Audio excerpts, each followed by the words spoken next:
Good morning, everyone, and thank you for joining us for today's National Retirement Seminar.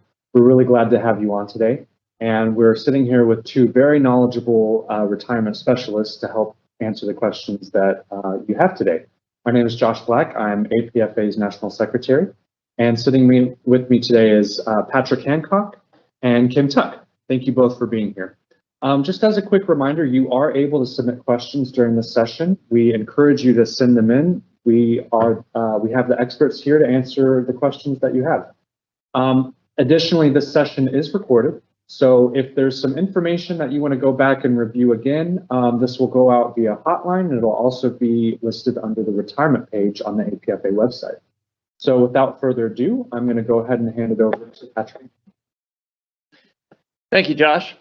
All right, welcome to the May 26, 2022 APFA Virtual Retirement Seminar. Good morning. Morning, all right. Hey, who are we? This is Kim Coates-Tuck. She's the APFA National Retirement Specialist. I am Patrick Hancock, the Retirement Specialist Emeritus, and I'm trying to decide if that's good or bad, and we have no idea where these pictures came from. Clearly some sort of off the internet thing. We also give a big shout out to Ron Harris, DFW flight attendant, because a lot of what you're going to see in here today was a result of his work on this, and he's a tremendous asset and resource. Hey, Ron, that's actually the two of us on a layover in London, and he may have been overserved at that point. I'm not sure. So yeah. Okay, so that's who we are. Who are we not? We are not the company. This is a union meeting, and I have been a flight attendant for American Airlines long enough that I've become somewhat cynical about my employer management's good graces toward us. And if I say things mean and nasty about my employer and that offends you, we are also not your financial advisors, although you will probably need one of those. You're not your attorneys. We're not your Medicare advisors, and we're not your Social Security advisors. You may find you need some or all of those people, but that's not us. If you need some of those people, we may be able to point you in some directions, but most of those are easy to find in your state because most of those are state driven. Okay, now let's talk about APFA membership. As of May 2022, these numbers are hot off the press. We have 24,312 members, and that number has been going up and down for the last couple of years based on people out on furlough and so on, but of that, how many do you think are over the age of 80, in their 8th decade of age? I think it's gone up, hasn't it? It has. That number you have in your head, you're wrong. Here's the right number. There are 14 flight attendants, age 80 or over, still flying. I actually just flew with one of them. Fun girl. Okay, 79 to 79, 125. 70, 74, 459, 1543 in the 65, 69 bucket, 60 to 64, hey, 3,731, and then the 50 to 55, 5,319, hey. The largest group, by the way. That gives us 11,191 of the 24,000 who are eligible to retire today. So if it seems like APFA is spending a lot of time, money, resources, and energy on trying to make sure that our members know what they need to retire and be ready for retirement, you're right. And that is why, because it's of interest to an awful lot of our members. Let's go ahead and look at the rest of the distribution on that age. And it used to get really thin down here, but we have been hiring like crazy. Look, we have got 484 people aged 20 to 24. I think I have a uniform older than that. So yeah, it is, and it's so great to fly with them because they are so energetic, and they always remind me of why I really love this job. So that is one of our favorite screenshots on there. And when you go back and review it on the video, you can take a screenshot of it. So there you go. Hey, Kim, housekeeping. Okay, I'm going to talk a little bit about housekeeping. Just wanted to let you know that, other way. Okay, so the Good Slide handout, also called Good Slide, follows our presentation. So you don't need to write notes. You can download a copy of the APFA retirement packet called Good Slide, or you can ask us to put one in the mail to you, and we'll be happy to do that. If you have any questions, you can submit them via chat during our presentation. The Good Slide handout has a lot of very useful checklists. So if you're thinking about retiring in the next, I don't know, 6 months to a year, it's good to have those checklists, and then it gives you an idea of what you need to do 90 days out, 60 days out, 30 days out, immediately after you retire, and so on. Also very important in the Good Slide packet is a contact list. Has all the AA benefits contacts, MetLife disability, and so on. And the most important contact of all, which is retirement@apfa.org. So you can reach us anytime, either prior to your retirement or after your retirement. We talk to retirees all the time. Okay, so we're going to talk about what retirement really means. And generally speaking, it's comprised of 3 different elements, or 3 baskets, we like to call it. One is medical benefits. The next is retirement benefits, such as your past privileges and so on. And the third is your pension and 401k, which now we switched it to 401k/pension benefits because many of our members no longer have pensions, and the 401k is going to be the main source of income in their retirement. So it's very important. Also, the medical benefits have been impacted by bankruptcy. We like to call that the great shrinking basket. And, that's the main driver for many of us staying around until we're eligible for Medicare these days, because we just don't have really good medical benefits when we retire if we're not yet Medicare age.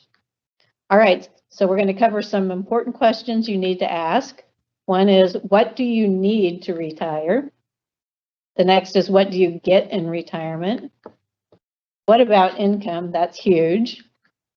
And what else do I need to research? So these are kind of the general areas we're going to be going through during this presentation. All right, so what do you need to retire? Well, you need to be eligible for starters, and you need money. And mentally, you need to be ready. I talk to a lot of people that are, set in terms of income and in terms of everything else, but they're just not ready to leave the flight attendant job behind. So you got to be ready. So eligibility: in order to retire, you must have at least 10 years of company seniority based on your date of hire. Also, your age plus your company seniority must equal 65 or more. That's what the company refers to as the 65-point plan. All right, Patrick, you want to talk about money? Sure, let's talk about money. So, when you're doing retirement planning, you are doing long-range planning.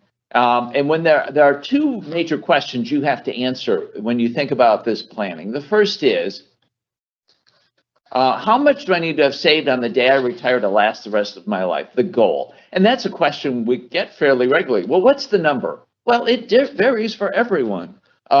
I spend a whole lot more money than Miss Kim, so I'm going to need more money than she is. So the number varies. That's why you want to talk to a financial planner. That's what they're really good at helping you get. But you finally, talking to a planner, you finally come up with the goal. Okay, I need that number. Now, how much do I need to save each year to reach that goal? My path to that goal. And the thing is, if you're beginning to think of retiring soon, which is probably why you're on the seminar, and you haven't really thought about these, you're going to have, I believe, the corporate speak is more challenges. By the way, my favorite picture on this whole presentation is down there, bottom right. It said, "I said you held Christmas off." All right, yes, yay. All right. So the general goal is you want to maintain the same lifestyle you had while you were working. Well, I'm tired of being poor. I want to be one of those wealthy retirees I see on the ads on television, jetting off to the Caribbean or using my silver sneakers membership down at the gym. But apparently that's not the plan. Apparently the plan is you want to maintain the same lifestyle you had while you were working. So if you're going to retire at age 67 and you're trying to plan this out, the very first question you have to ask is, how long are you going to live? What? How long am I going to live? Come on, what kind of question is that? How long? How do I know? Well, that's the first of our answers. Well, that's not an answer, really, seriously. And that's the problem with retirement planning, is that you want the right answers, but there really aren't solid answers. There's good guesstimates. There's good estimates. There's there's, you know, percentages based on the general population. But yeah, and that's the most frustrating part. So it becomes a guesstimate. Well, here's the first of our guesstimate. Your life expectancy in 2022 is 77.3 years. That's the third decline in a row. 2020 had the largest decline since World War II. Thank you, COVID. Thank you, opioid epidemic. We're all dying sooner. If you're a male, that's 74.5, and it's female, it's 80.2 for women. Hey guys, I got a question. If we allegedly run the world, how did we let that, you know, shouldn't longevity be one of those benefits of running the world? Well, maybe that's just a rumor that we run the world. So, but that's less for African Americans, 71.8, and more for Hispanics. I got all this information out of the National Vital Statistics Report, volume 64, book 6, and I'm here to tell you that is the best cure for insomnia I have ever found in my life. You take that on a layover, you are going to sleep like a baby. But yeah, that becomes the first of our guesstimates. And the problem is, it's just an average. Half of us are going to die sooner. Half of us are going to die later. I love to tell the story. I started going gray in high school, and it was awful. It was awful because, you know, you're trying to fit in and everything. Here I am getting gray hair. I mean, occasionally people would see me from behind and assume I was a teacher. It was awful. I went home one day and I said, Mom, I learned in biology class today that my gray hair is all your fault. Everything about a man's hair comes on the mother's genes. So, like, what's going to happen next? Did any of my uncles or grandfathers are going to go bald early? She says, oh, honey, none of them ever lived that long. Great. A good genetic heritage, the best gift you can give your children. So the question you have to ask is, which half are you in? I mean, there's not a right or a wrong answer. I mean, we all want to be in the half that dies later, but half of us are going to die sooner. So I kind of know which half I'm in based on my family history. What's your family history? That's one of the things you have to plan on. So, but that's not the only other guesstimate we have. We have some other guesstimates. For instance, salary projection, because we know salaries always go up. Unless you're in the airline industry. Yeah, okay. How about inflation? Because we know inflation always goes up, except for the last 11 years, although we seem to have a fix on that now. And how about market investment returns, stock market? Don't even talk about it. God, Lord, please. Let me give you a piece of pro advice. Don't check your 401k balance. Just saying. All right, yeah. All right. So, so you've got all this, you get all the guesstimates, and now you have the hardest question of all. Are you ready to retire? And you know, really, you have to be ready. We talked to a lot of flight attendants and who have already retired. You know, the companies come up with some new way to screw them or something, and so we fix it. And then before we have, say, no, I say, wait a minute, I got a question for you. You retired. Was it the right choice? Did you go at the right time? Was it the right age? And like 98, 99% are like, oh, it's the best decision I ever made. I don't know why I waited. My life is so full. I don't know how I ever had time to go to work. And I'm like, yeah, I don't want to talk to you. I want to talk to the 1 or 2% who aren't happy. Why aren't they happy? What happened? Well, because I don't want to make those mistakes. And almost universally, the issue is they didn't plan. $40,000, that's going to last me the rest of my life. Or they took the sudden out. What? Yeah, the sudden out. That's where the union rep and your supervisor meet you on the jet bridge. And as you're walking up the jet bridge, the union rep says, I got your retirement. I recommend you take it. You just didn't plan. You didn't have time to plan. I have good news for you. You are watching this because you are planning. You are going to be in the 98, 99% that are happy with your retirement decision. Will you be 100% sure it's the right decision? Not up front. You probably weren't 100% sure that you wanted to be a flight attendant. I remember saying, oh, maybe I'll do this for 2 years. You know, I'm not sure this seems to have worked out pretty good for most of us. But the question is, are you ready to retire? And because we're flight attendants, we're going to talk to everybody. We'll talk to maybe our spouse. We'll see. We'll talk to our financial advisor, but we're going to talk to our buddy bidder. We're going to talk to that non-rev on the jump seat we've never seen before and we'll probably never see again. And because all of those people have your best interests at heart, they're going to give you the answer that's right for them. Because that's just the way people work. I mean, they don't know what's right for you. It's a decision that you are going to have to make. And that's the question. Are you ready to retire? We recommend you be ready. And if not, hang on. Questions?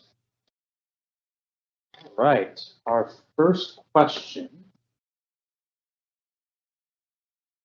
I will be 63 years old in October this year, and I have been working for AA for exactly 8 years. How many more years do I need to work for AA in order to keep my flying concessions after retirement?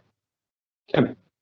Well, we discussed the 65-point plan briefly, and in order to be eligible, according to AA, for retirement status, you have to have worked at least 10 years. So 10 years of company seniority based on your date of hire seniority.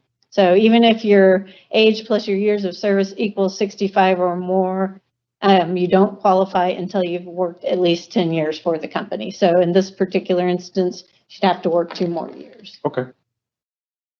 Does your time of service start at date, hire date or date of training graduation date? Let's take that one first. Okay. You actually have 6 different seniorities. So I'm not sure which seniority you're talking about. For most of us, the date of hire seniority starts at the start of training, because that was the earliest date when we were trying to line things up. However, it sounds like you're trying to figure out, have I got my 65 points? It's really close. Let me tell you what I do for that. I go onto the HR website, I go into chat, and I say, hey, I'm thinking of retiring. Do I have 65 points? And they will look it up and answer me. Save that chat script, because at that point, you now have something in writing from the company that says you are or are not eligible. Because I can tell you whether I think you're eligible, doesn't matter. It's what the company thinks you're eligible for. So that's my pro tip on that. The second part of our question is, does our registered companion receive flight benefits after employee retires, sorry? Absolutely. And not only that, but you can change your registered companion as you get mad at your sister, like I did. And you just have to follow whatever the rules are. I think right now you can only change them every 1 year, and the company sets those rules. But yeah, you get registered companion, and they get all the same registered companion benefits that you get for registered companion as an active.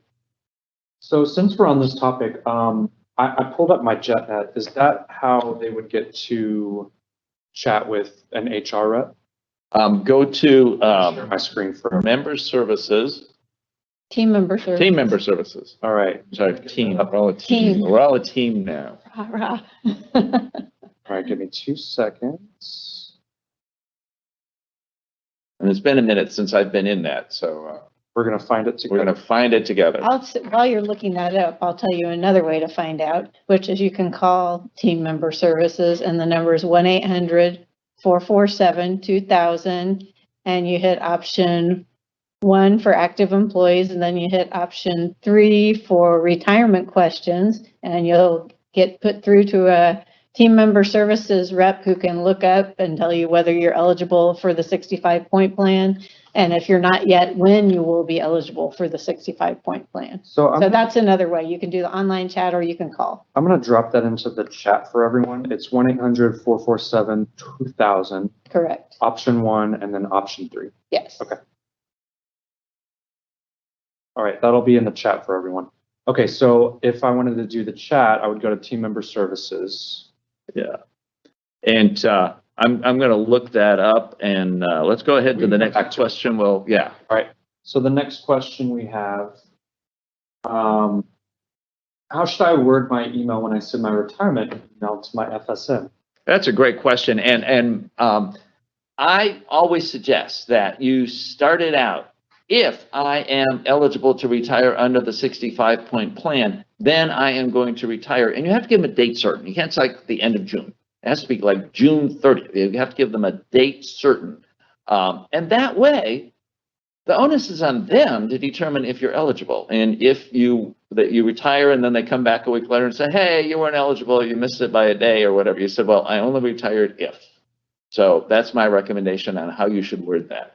And another thing to include is what's going to be your last day as an active employee and what's going to be your first day as a retiree. And generally, I'd say for about 90% of the folks out there, it's going to make the most sense for somebody to say that their last day as an active employee is the last day of a calendar month, and their first day as a retiree is the first day of the next calendar month.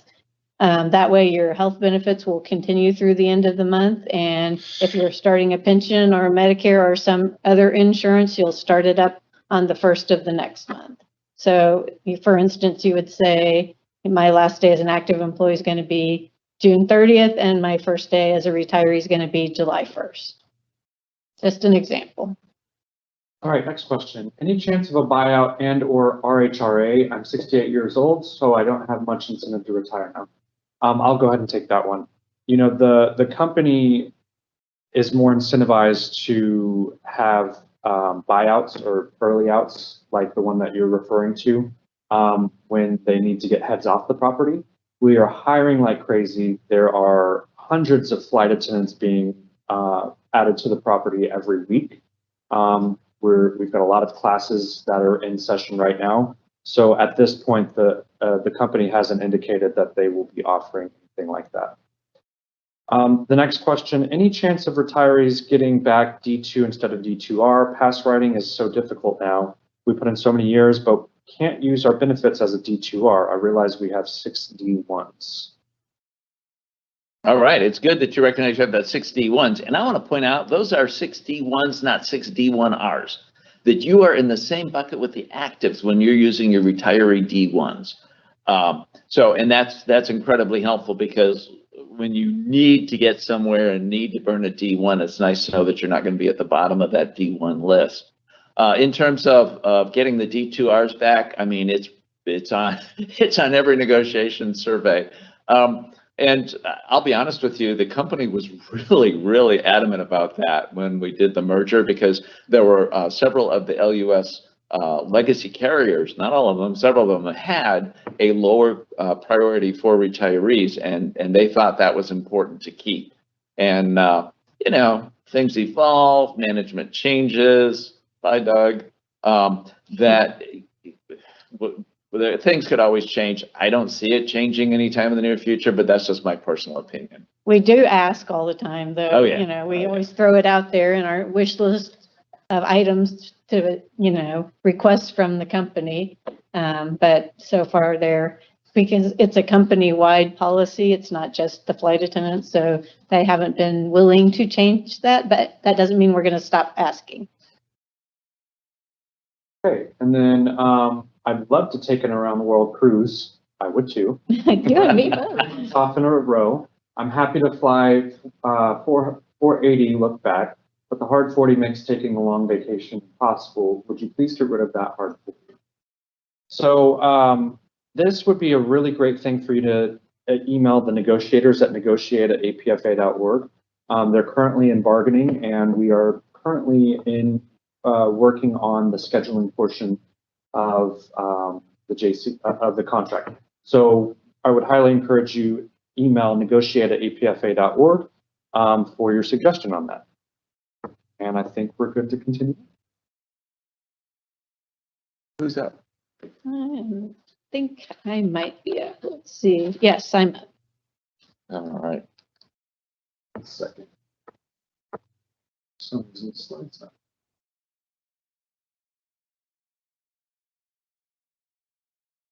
All right, here we go. Okay, so Patrick talked a little bit about what you need to retire, and we covered the 65-point plan. So now we're going to talk a little bit about what you get when you retire. First of all, you get travel privileges. You get paid out for your unused vacation and sick time. You get a fabulous retirement gift, and you get the status of being a retiree. You also get the option to purchase some really expensive medical insurance if you're between the ages of 55 and 65 and not yet eligible for Medicare. That is still an option, although a lot of people wait till they're 65, as we mentioned before, or find some other source of insurance. Okay, so travel.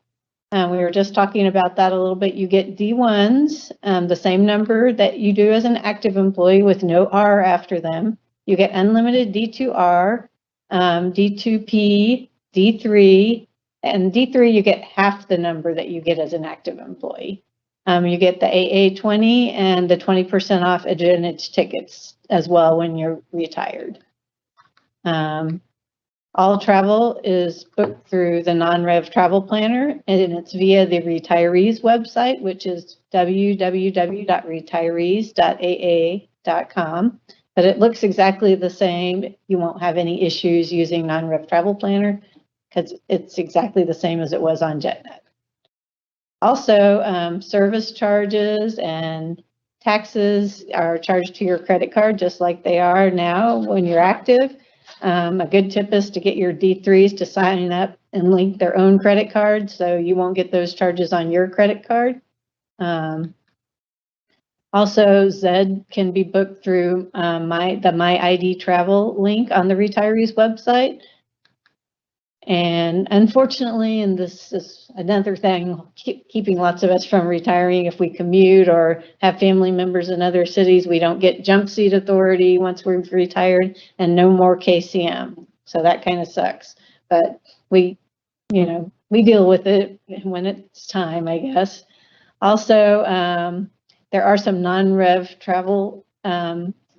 friendly travel agencies such as Perks and Dargal. A lot of people do the cruise thing when they retire, and it's a lot of fun. Ron Harris took one, and he said, hey, if you feeling kind of down, go on one of those Perks or Dargal cruises out of Galveston. You're going to feel great afterwards because you're going to probably be the cutest and youngest one on the ship. So also, if you're getting ready to retire in the next 6 months to a year and it's time to sign up for your global entry or TSA pre-check, try and time it so you can get the company to pay for that one more time. That is going to be dependent on timing. You can't necessarily do it if you're going to retire next month. If you've already let them know you're going to retire, they're probably not going to pay to re-up your global entry. But if you time it right, you can get them to pay for it one more time.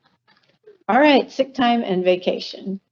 Your unused sick time is paid out at a rate of $8.65 per sick hour. So that's not a great deal. You could be getting paid for your trip value with your sick hours. Just saying, once you reach a certain age, there's probably a few things you need to use your sick time for before you retire. So we don't recommend that anybody retire with unused sick time if at all possible. Your vacation, your unused and accrued vacation is paid out at the same contractual active rate of 4 hours per day at your rate of pay, as long as you have at least 7 days of vacation when you retire. If you have less than 7 days, it's 3.5 hours per day at your rate of pay. I don't see too many people that retire with less than 7 days, unless they've used up all their vacation before they retire. So you don't lose anything on unused vacation. And again, it includes any vacation that you've already bid for. And in addition to that, it includes vacation that you have accrued, but we haven't yet bid for. So no loss on vacation. One thing, you're not eligible to put, what was it? The sick time into your 401k, because that's correct. It will be paid out, so you can't say, just put my sick time into my 401k. It will be paid out, and because it's terminated, you're leaving, you don't get the employer match on it. However, the vacation, you can put your portion into the 401k, but it's not eligible for the company match. And next. Oh. Okay. So here's a pro tip. It's not eligible for the 401k, but you can put your portion into the 401k. Just go to the Fidelity website, and instead of saying I want the 20% I normally have, let's make it 95% of that last check, and all of that, leaving a little bit for your union dues and stuff in the check, will go into your 401k. So that's kind of I call it the back door. Putting my vacation and sick pay into the 401k. And even though I'm not going to the company match, that vacation pay could be substantial. I mean, if you've got a full year's worth of vacation pay, that's going to be $9,000. So that's a good way to sock a last little bit into that 401k. Yeah, and avoid being taxed at the higher rate. Correct, correct. Okay, so your retirement gift, you get a fabulous retirement gift and you want to contact your manager. There's a little bit of confusion about this because for the people that took the early outs, the VOPs, this was done automatically. But with a normal retirement, you need to contact your manager probably around the time you're notifying them that you want to retire. And the best time to do that is between 30 days and 2 weeks prior to your retirement date. So contact them and let them know, hey, I'm going to retire, and don't forget to request my retirement gift catalog, please. The catalog comes with a commemorative certificate of your years of service, and it has a little catalog that, has a variety of options you can choose for your own retirement gift. Here's an example of one of them, fabulous crystal airplane tail. So you also can get a retiree ID.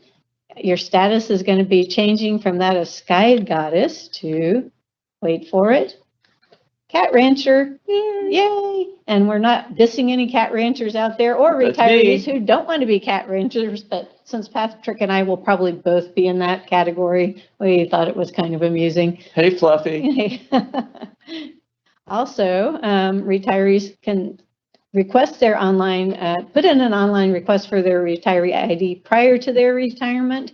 You just go on to Team Member Services and then Leaving American, and there's a 7-step retirement guide that the company has on JetNet. And one of the final things you can do in those steps is request your retiree ID. You can upload your own glamour shot. You don't have to have one of the DMV type photos that we often have for our employee ID. So also you can request the retirement ID after you retire from the retirees website. And it's good for discounts on shipping, hotels, car rentals, the ever important FedEx discount. It is not required for travel as a non-rev. Once you retire, it's good to have, but you don't need it to travel. All you need is your government issued ID. And I just think I saw something recent that said you're going to have what real ID or passport for travel within the U.S. So for any kind of travel, you'll need your passport and or your state issued ID card.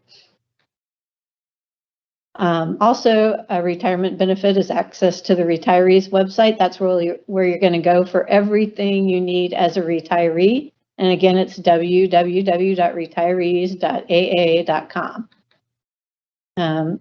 That's where you'll find your payroll access, the employee pay portal, which is our current payroll system, or you can find the archived e-pays and paperless pay if you still need to go back that far. Also, if you want your detailed sequence history, that will not be available on the retirees website. So you should definitely go on JetNet and print those HI-13s or HI-3s, sorry. HI-3s or your HI-1s up prior to your retirement. All right, if you're not able to retire, you can just quit. So what you need to do, basically, when you think it's time to quit and you just can't take it anymore, you're feeling like the grumpy cat, you give your notice to your flight service manager. Your vacation is paid out at the active rate, 4 hours per day at your rate of pay. If you're LAA flight attendant and you have a pension, you will call the Pension Service Center at AA to find out when you can commence that pension. If you're a LUS flight attendant with a PBGC pension, the same goes for the PBGC. You call them and find out if you have enough years of service to go ahead and start that pension. Since you're not retiring, your sick time will be lost. All right, any questions for this section? I have a couple, yes. Right, so our first question is, when I retire, can I leave my 401k retirement account funds in Fidelity? Yes, you can. And actually, there may be some advantages to doing that because you know the options. We have that brokerage window, which allows you to invest in almost anything in the entire U.S. market. I was talking to a flight attendant on my flight on Monday, and her husband has this high-powered advisor and is managing his IRA funds, and she just goes to that and says, oh, he's investing in XYZ, and then goes to the brokerage window and invests in XYZ. So she's able to invest in the exact same thing he is in his IRA, but because our 401k is so big, it's a huge 401k because it's got all of the AMR and the LUS and everybody all in the same bucket, the costs are really low. So there may be some advantages to keeping it there, but talk to your financial planner because everyone's different. It may be better for you to move it out. Great. I think I need to talk to mine. If you already have global entry, can you then piggyback TSA on that for free? TSA is included when you get global entries. So I guess that answer is yes. Yes. All right, that's all the questions we have. Okay, and normally this is the point in the presentation where we bring in someone from the AA credit union flagship financial group to talk about the services they offer. And we're not really pushing that. You know, you can go to any financial advisor you want, but the flagship financial group will do a free financial plan for you. So a lot of people are going, where do I start to find out if I have enough income? That's a good place to start for a lot of people. And there's advisors, regional, for every few bases. And if you just call the 800 number for the credit union, they can link you to the flagship financial group if you're interested in trying to work up a financial plan to see if you're financially ready to retire. And the two advantages I find with them is that if you're a credit union member, it takes $5 to join, it's free. That they don't charge you a planning fee because they're employees of American Airlines working for the credit union, which also means they're in the exact same plan you are. So they are really intimately familiar with it. Hey, well, let's talk about money. When you are retired, you will hopefully have multiple streams of income. You're going to have your 401k. You may or may not have an IRA. You're going to have Social Security, despite what all of the people say. You know, it's going away. I'll never get $1. Well, worst case, Congress remains unable to do anything, which just sounds like our Congress. Worst case, at sometime in the 2030s, the backup money, the funds that are filling in the gap between what they collect and what they pay out will go away. And at that point, you'll get 74 cents on the dollar of what you're expecting. So that's the worst case. I do want to point out that old people vote. And so they're probably going to come up with some solution, which will probably suck, but that's it. Okay, so you've got Social Security and you're going to have savings. And savings actually is more than just the money you saved in your credit union account. We'll talk about some of that. And if you have a pension, you're one of those with a pension, you'll have your pension. And I always think of having these 5 different streams of income is kind of like having a 5-legged stool. And that's really important because if you have a 5-legged stool, it's really stable. Even if one of the legs got kicked out from underneath you. Oh, let's say Social Security. Let's say that they decide to fix Social Security by saying, hey, you saved in a tax-deferred 401k, or your employer saved in a tax-deferred pension plan for you. You don't need as much Social Security as everyone else. They wouldn't do that. Oh, yeah? Remember how Social Security used to be age 65?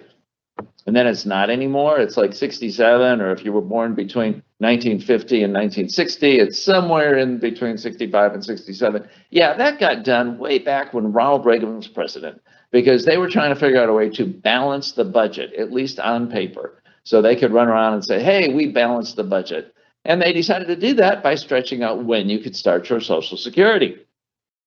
Their thinking was that by the time we figured out how they screwed us, they'd all be dead. They were correct about that, but I'm still pissed off about it. So, yeah. But even if that happened and they kicked one of the legs out, you'd still have the other 4 streams of income. Yeah, it would hurt, but it wouldn't be disastrous. And every time I look at this list, I'm always happy. I work for a unionized workforce where the union is concerned about me having all of these options to invest and have future retirement, because I contrast that with the over 40% of people on Social Security who only have Social Security. I mean, how secure is an entire financial life that depends on the good graces of the U.S. Congress. Yeah, not very secure.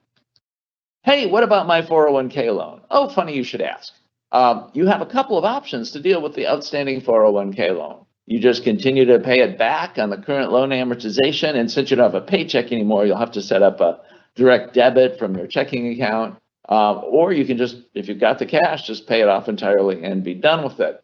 Either of those are good options. The second option is you just stop making payments and they take the outstanding balance and say, hey, you took the money out, that was a distribution, we're going to make that a huge taxable thing. Oh, and by the way, if you're not 59 and a half, we're going to hit you with the early distribution. Don't do it.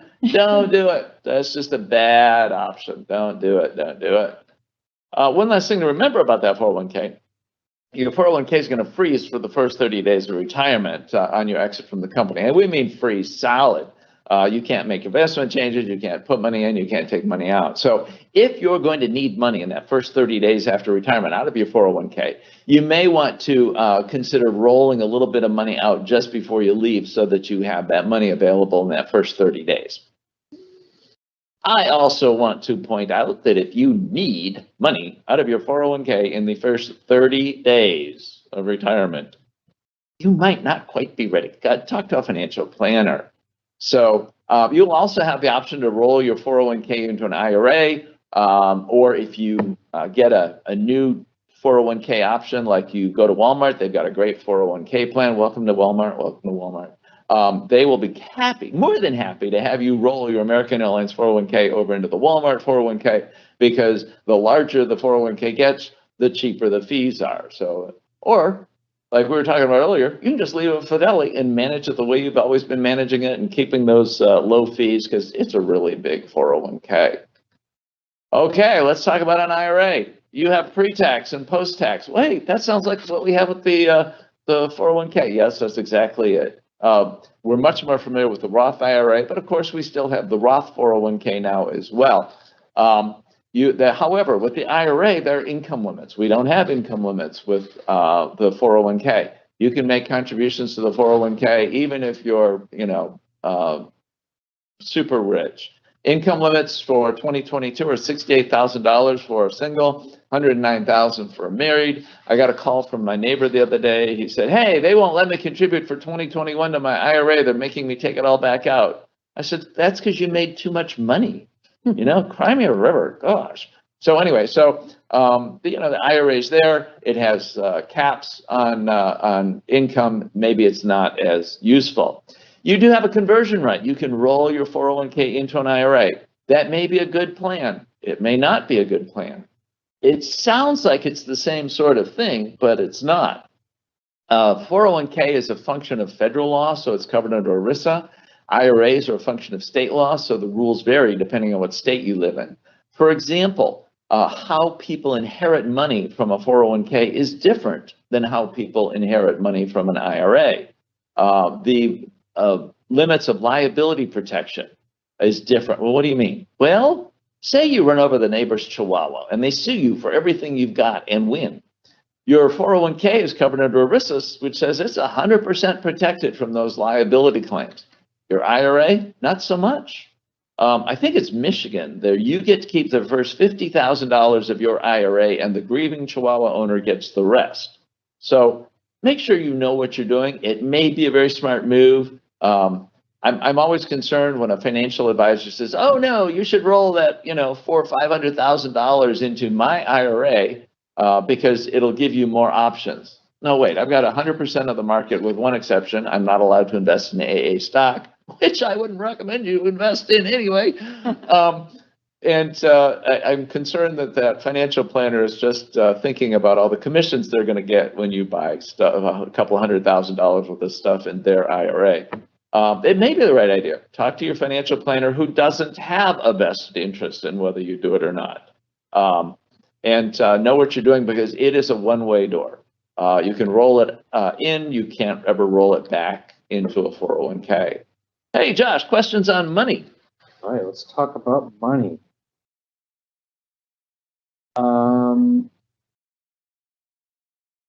Let's not talk about money. No questions. No questions? I think we got a 401k one in the last group, Yep, so got that in the that's last group. okay. I see the one. Oh, yeah, you're right. Next question. Yeah, we got that already. Here.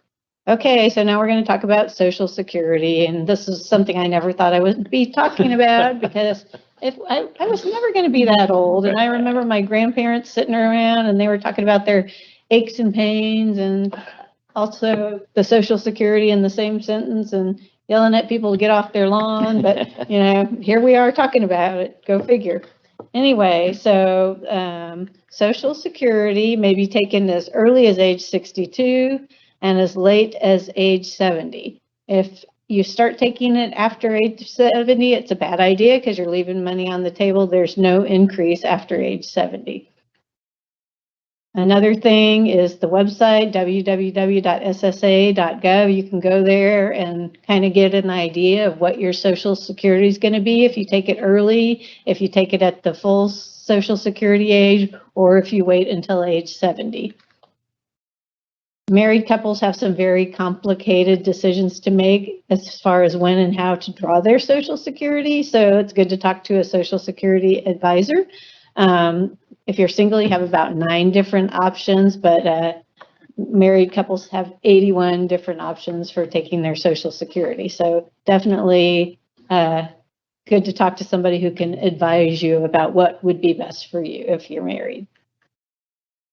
Social Security advisors, as I mentioned, there's also apps for geeks like Patrick that can show you how to optimize your Social Security benefits. I would probably talk to a person. Patrick's going to get the app, so there's options for anyone.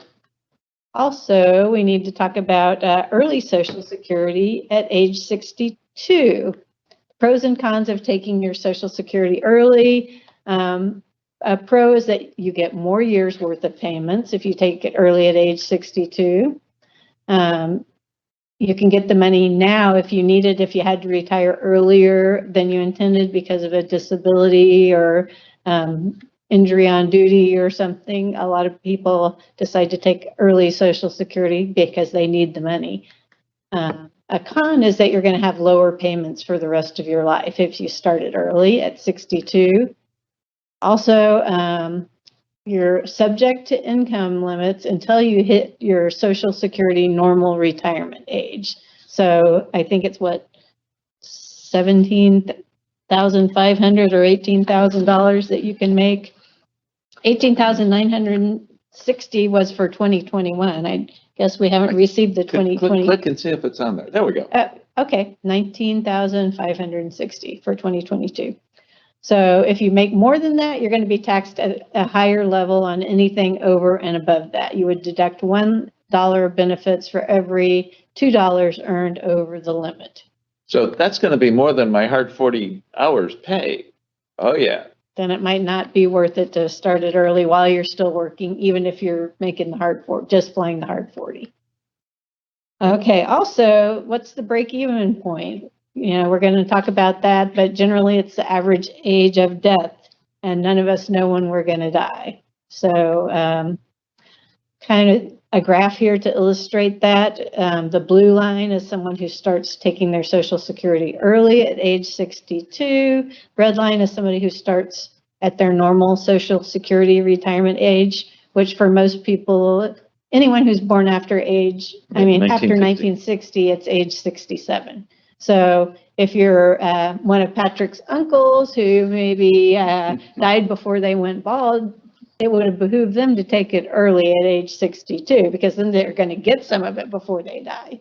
If you're like my grandmother who was still driving in her late 80s, bought a new car, she probably should have waited till she was 70 because, she's going to get higher for living the years that she's living longer. So again, it kind of goes down to your family health history and your general health history and longevity and so on.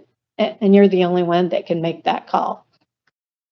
All right, full Social Security. We've talked about your normal Social Security retirement age.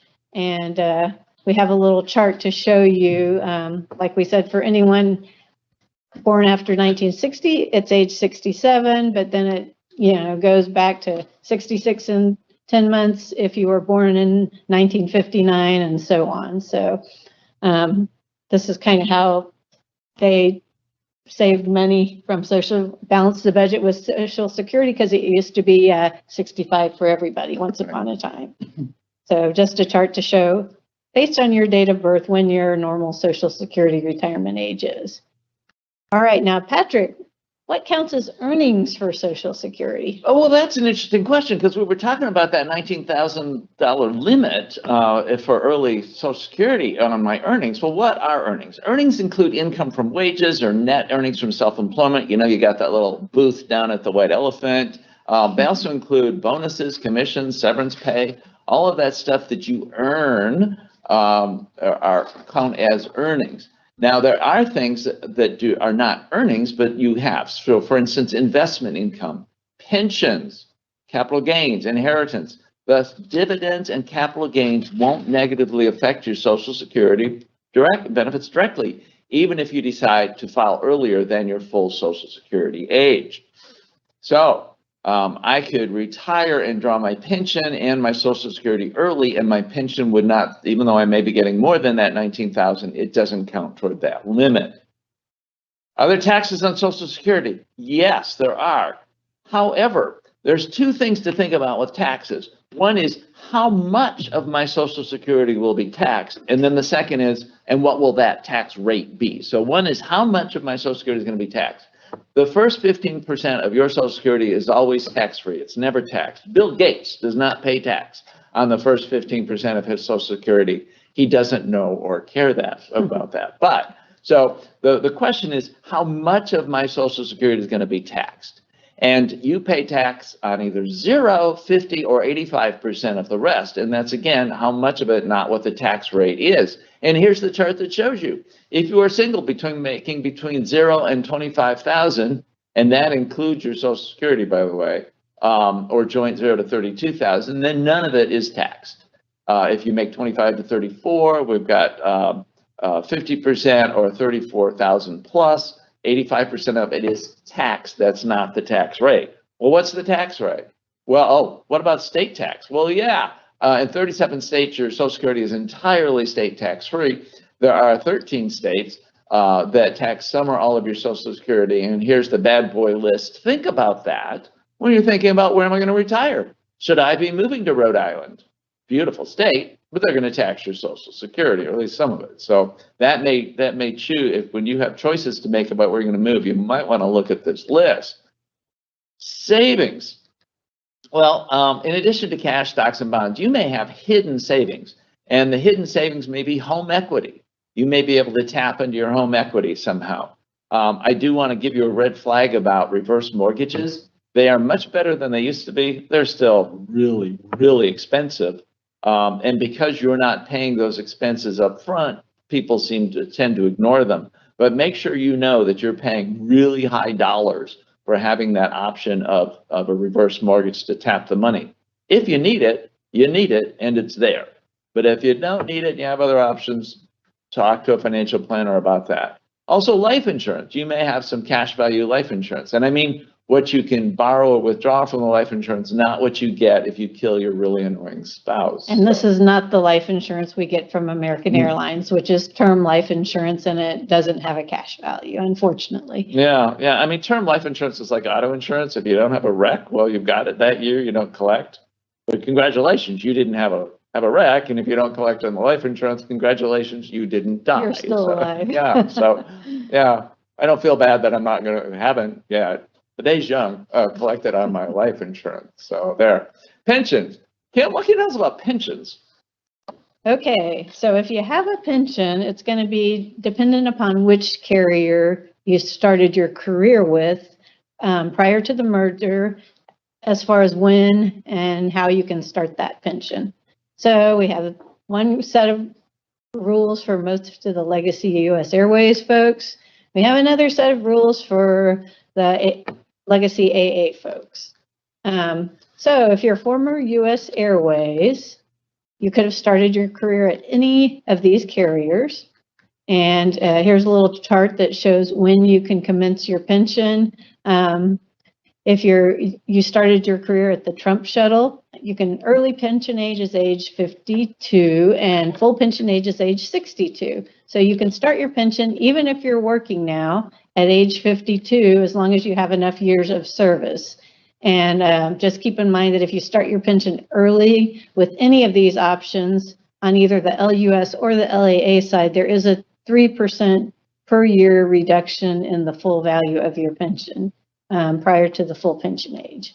So if you started your career with Piedmont, Allegheny, or US Airways, your early pension age is age 55 and your full pension age is age 62. 3% applies if you start your pension at age 55 or any time prior to age 62.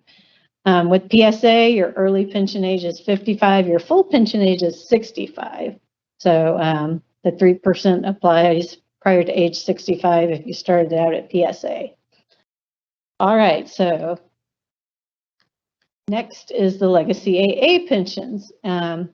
If you early pension is aged, now with the AA pensions, you have to be retired in order to take the AA pensions. There's one tiny exception that applies to a few people over age 70 and a half. It's a very small group. I have been getting calls about that lately, and if you have questions, give me a call. But generally speaking, you have to have retired in order to start your LAA pension. You can start it early at age 55 and the full pension age is age 60. So if you're retired at age 60 or older, it doesn't really make sense to wait because your pension's not going to get any bigger between ages, 60 and 70. But the 3% applies per year if you take your pension early between ages 55 and 60. So double dipping, this is an option for the legacy US Airways folks whose pensions are held by the PBGC. So there was a restriction on taking your pension early and double dipping. You used to have to wait till you reached the full pension age, but that was done away with on June 1st of 2021. So now any PBGC pension holders can start double dipping at the early pension age if they desire to do so. A reminder again that those early reductions of 3% per year do still apply. And there's no reductions at the full pension age. So lots of people wait to the full pension age to start taking their pension and double dipping. All right, pension options. How many different ways can I get my money, Patrick? Well, Kim, funny you should ask.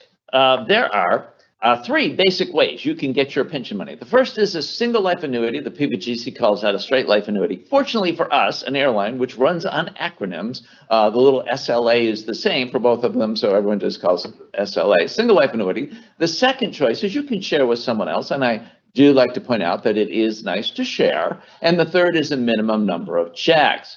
There is a fourth option for legacy AA flight attendants, and that's called the more upfront, less later income option. Let's look at the single life annuity. You get a check every month until you're dead, and then it stops. Yeah, pretty straightforward. And that's pretty much what most of us think about when we think about a pension. As a matter of fact, that's the normal form of benefit. And a payment every month is an annuity. We've got a lot of annuities in our lives, mortgages and so on. For life means that it's a life annuity. It's going to come no matter how long or short you live. And it's for one life, yours. And that's where we get the single life annuity, or SLA. And it is the normal form of benefit. And, so what do you mean by normal? Is that what most people take? Well, a lot of people take it. But remember when we're doing that life planning, we had to think about things like, we had guesstimates like how long we're going to live, what's my wages going to happen, what's going to happen with interest rates and so on. That same set of questions is something the company had to think about when you hired back on as a fresh-faced flight attendant and they started funding a pension. They had to figure out how long you're going to live, how long you're going to work, what's going to happen to your salary. And one of the questions they had to answer is, how are you going to take your pension? Are you going to take it as a single life? So they assume that you're going to take it as an SLA. That's the normal form of benefit. And it's also something that, like, between single life annuity and joint survivor, like 90+% of the people take those options. But they calculate out what's the value of that single life annuity. And that value of that single life annuity determines how they calculate those other options. Well, let's look at those other options. It's nice to share. That's a pension for your life and someone else's life as well. They will get an annuity for their life after you're gone. You never get 2 checks in the same month, one for you, one for them. Once you're gone, they survive you. So we're going to call it the survivor annuity. And they get a check after you're gone. They're going to get it for life, their life as well. But remember, it's still the same big pile of money. We're just cutting it up differently. And you can choose to leave them between 50 to 100% of what you get. Not your single life annuity amount, but what you're going to get under whatever option you choose. And the problem is the more you leave them, the less is left for you. So the more you leave them, the less you get. Sometimes that makes sense. I know. Sometimes it doesn't. So we'll talk about that in a little bit. What happens if they die first? Well, crap. I'm stuck at the lower monthly amount. I said I'm going to take left while I'm alive because, you know, the 32-year-old pool boy I married, you go girl, by the way, and, you know, died first. You know, those weird chlorine accidents happen. And besides, the only thing that made the marriage survive is you were gone 3 days a week. So there's a technical name for that. You're screwed because you would have had more in a single life annuity. But here's the thing. There's a way to cover that risk, and that is you'd have a pop-up option. And the pop-up option says by taking a slightly lower amount again each month, you can cover the risk that the joint annuitant dies first. If they die first, you pop back up to the single life annuity the next month and you stay there for the rest of your life. So that's a really cool way. It's pretty cheap. The amount of the premium reduction or pension reduction is dependent on the age difference between you and your spouse or joint annuitant, not even spouse, because anybody can be your joint annuitant. Doesn't have to be your spouse. It can be your sister, your brother. It can be me. Me. P-A-T-R. Yeah, okay. But most people are going to take one of these two options, you know, and like I say, 90-95%. But there is another option, and that is the guaranteed period certain. And that says that checks are going to come for a minimum of 10, 15, or 20 years, or if you're LUS, 5, 10, or 15 years. Why would you do that? Why would you take less to have a guaranteed period? And the thing is, they're going to come for your life or the period, whichever is longer. So if you took this and you live 40 years, you get checks for 40 years.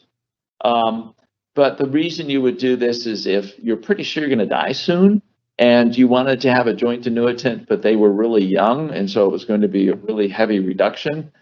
This allows you to leave them checks for 10, 15, or 20 years that are going to be fairly substantial checks for that period. But again, it's very few people that actually this makes sense for.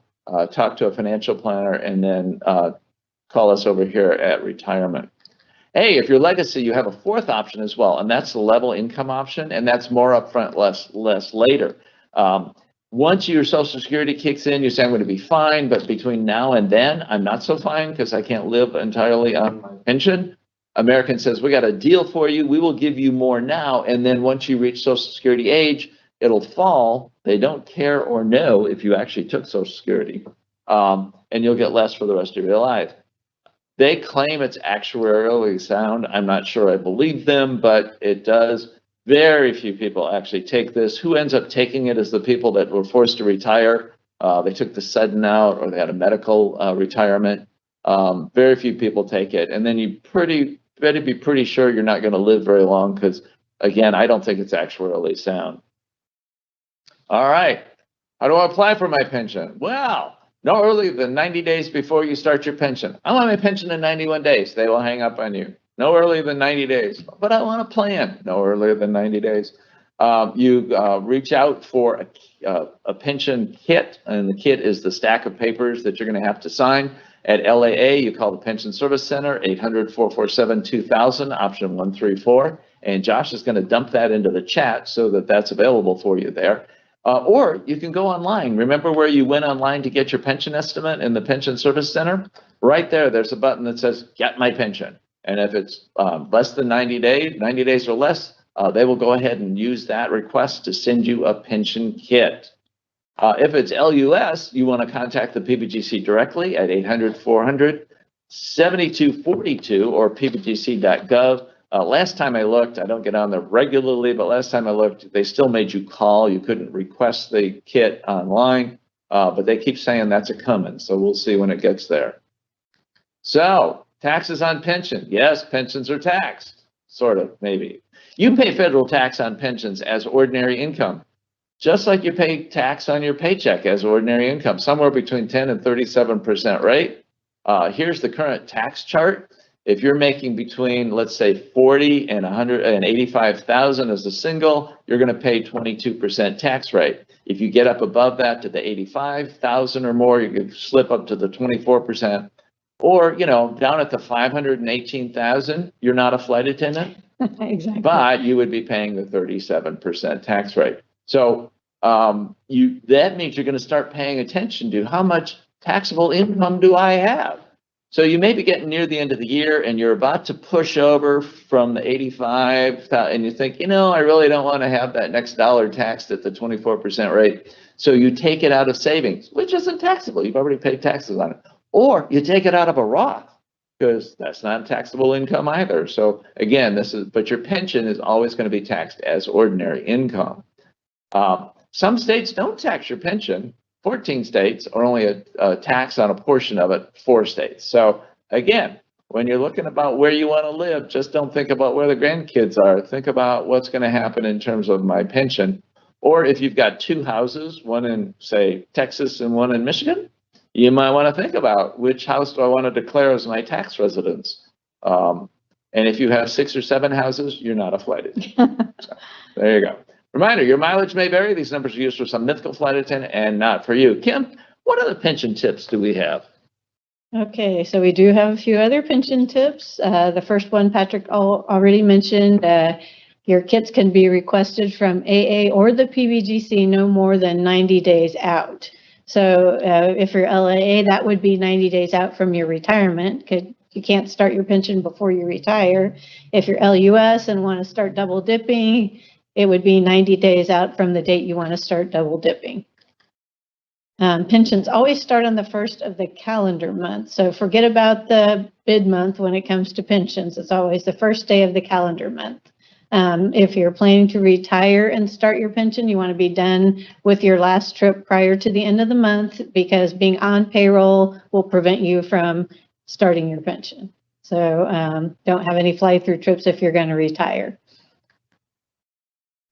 More pension tips. You want to have copies of all divorce decrees and QDROs, you know, the worst 4-letter word in the English language if you're getting ready to retire and start your pension. If your pension will be delayed if you don't have these documents and you don't turn them in with your pension paperwork. And if you had them on file because you had a life event and you removed your spouse from, say, your health benefits or travel benefits or something like that, those documents got shredded and the pension department does not have them. So you're going to have to find them again and send them in with your pension paperwork. Don't assume that they're on file. The first month of pension is always paid retroactively. Usually it's about 6 to 8 weeks following your retirement or your pension benefit commencement date. So it will be retro paid to the first of the month, you know, when you put in to start your pension, but it's going to take about 6 to 8 weeks for you to get that first check. So plan accordingly. Okay, so this is a form. It's called the Qualified Pre-Retirement Survivor Annuity. And federal law requires that your spouse is automatically eligible for a 50% joint-in survivor annuity if you have a pension. For the LAA folks, there's an option which allows you to leave up to 100% of your pension to your spouse if you were to pass away prior to commencing your pension. So the form is available on JetNet. It's also, we can email it to you. We have a copy of it in our retirement packet. So just a good idea, because if you were to pass away prior to commencing your pension, you might want to leave your spouse 100% benefit instead of a 50% benefit. Again, it's only for the LAA folks that this was a negotiated benefit. And flight attendants are the only work group at the company that do not have a charge associated with this benefit because it was negotiated by the union back in the day. Also, you must be married at least 12 months, so no deathbed marriages. Sorry. Okay, any questions about pensions? We have a couple. First one for Patrick. How will I receive my pension? That's easy. It's direct deposit. Those monies are all sitting for the LAA folks. That money is all sitting up in the State Street Bank up in Boston. Our layover hotel used to be across the street from it, and they will direct deposit that, just like your paycheck has been direct deposited forever. And you will turn in your direct deposit information when you send in your pension kit. It's in the kit. It's in the kit. Next question. I've retired due to medical. I have stage 4 cancer, and this July I am eligible to draw 55 years old. I'm considered drawing my pension at 55, having a difficult time deciding which option for spouse I should take, 50, 66, 75%, or 100%. This individual is Legacy AA. Legacy AA. Okay. First off, sorry to hear you're dealing with that. I am pleased to hear you're dealing with it well. So, and still planning on things. So, the question about which is best is difficult because there's a whole bunch of other stuff going on in the background that we don't know, so we can't recommend. If you want to call me. Yeah, if you want to call me or talk to a financial planner who can look at all of the moving parts. But just generally, you want to think about over the dual lifetimes for me and my spouse, what's the way to get the most money out of the pension for those dual lifetimes? And so if you're expecting to not live as long as your spouse and they're going to live a while, like many, many years after you're gone, maybe you want to leave more for them and take less now, because that means over the 2 combined lifetimes, you'll get more money out of American. If you're both gonna, probably kick the bucket near the same time, you might want to take either the single life annuity or only 50% so that you're getting more now. Because like we talked about in the joint and survivor, the more you leave them, the less you get now. And you sometimes think, well, I have to leave something for my spouse. No, you don't. If they have other resources, it might make more sense over the combined lifetime to take as much now for you. But again, that's you got to guess what your combined lifetimes are, and recommend talking to a financial planner. And also, if you have questions about any of the specific annuity options, give me a call, 817-540-0108, extension 8490, and I can take the specifics of your situation, and we can try and figure out what's the best plan for you. Thank you for that information. Next question, can we leave our pensions to our spouse? I think we've talked about this a little bit. Yes, you can. So that form enables you to leave the pension at 100% joint annuity to your spouse if you're LAA and you pass away prior to your retirement.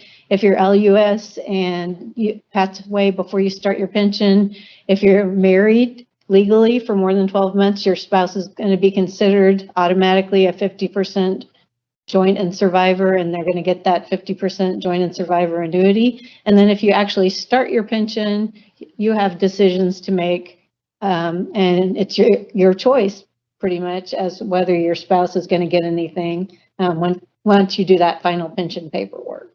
So yes, they can be, and it's up to you. All right. Could you please explain the difference between taking it at 55 as opposed to full age? Yes. At 55, you're going to get, let's say your full age is 60 because you're LAA. At 55, you're going to get 5 more years of payments. But remember, it's still the same big pile of money. So because you're going to get those 5 more years of payments, we're going to reduce all of the payments so that on the average age of death, it'll equal out to the same amount of money. And the more extra years of payments you get, because you take it at 59, 58, 57, 56, the more of those early payment years you get, the more we're going to reduce the pension. Here's the good news. It's easy to calculate. 3% for each year early. So if you take 5 years early, we're going to reduce all of your pension payments by 15%. Is that a good deal? Depends on when you're going to die. Remember, that break-even point is the average age of death. If you're going to live a long time like Kim's grandma, you're going to get less over the course of your life because that 15% reduction applies for all of those payments after the average age of death. If you're going to die at the average or before the average, like my family, it may make sense to take more early because you're going to get more by the time you die because you took the early payments. Kim, what was your extension? 8490. That's what I asked for. Okay. How can you find out if your QDRO and divorce decree are on file? Okay, so if your QDRO is on file, I think you always have to send in your divorce decree no matter what. So it's not going to be on file when it comes to turning in your pension paperwork. But your QDRO, if you go into JetNet and click on Team Member Services, then you'll see a little box open up, and at the bottom it will say Leaving American. After that, a page will open up, and on that page you'll see Pension Service Center, and you want to click on Read More, and then your personal Pension Service Center page will open up, and your name will be up in the left-hand corner. And above your name, you click on My Pension, and then it's going to open up a page saying, do you want to estimate your pension or request your pension? You click as though you're going to estimate your pension, and then it says, it has two options for you. One of them is get started with your pension estimate, and the other is to view your plan specific data. So if you're an LAA flight attendant, you click on view my plan specific data. If there is a QDRO on file, there will be a little chart, and it shows your years of service, but it will also show if you have a QDRO on file. So if you know you have a QDRO, but it's not in that chart, I guess you can go ahead and send it in, or you can just wait and send it in with your pension paperwork. It also shows the QDROs. Oh, yeah. If you have a QDRO form on file, it will show it in that chart as well. Thanks, Patrick. So if I'd like to retire on October 1st, then I have to apply by July 1st? No, that's the earliest you're That's- going to yes. you request the pension is that 90 days, not 91, 90 days. And then you have to get that in generally 30 days before you want to start your pension, plus or minus. No, you don't. Actually, you just have to request it prior to the 15th of the month before you start it. Oh, Now, 15 days. and when they issue the pension paperwork, as far as the LAA people go, I'm not 100% sure about the PBGC. LAA, they'll print an issue date on it, and you have 6 months from that date to turn it in. But why would you turn it in, 5.5 months after you retire or something like that? So the sooner you turn it in, it'll be sitting there in what they call the stack, and it's literally a stack of pension, kits, and they do them in order. So once your retirement date hits, they're going to go get the stack of pension kits for that date, and they're going to process them in order. So the sooner you send it in, the better, obviously, but you do have 6 months from the date that's the pension kit was issued to get it in. All right, two more. Can we continue with spouse term life if we choose? Yes, you can. And last but not least, and I'm going to share my screen for this one. This is a great question, and we can start doing this at everyone actually. Where on apfa.org can we request the Good Slide packet? I'm going to share my screen and show everyone today. You don't actually request it, but you can download it from apfa.org. If you want us to mail you one, you can actually call that extension that we gave earlier, 8490, and I'll request someone to put it in the mail for you. So I'm going to go to Departments and Retirement.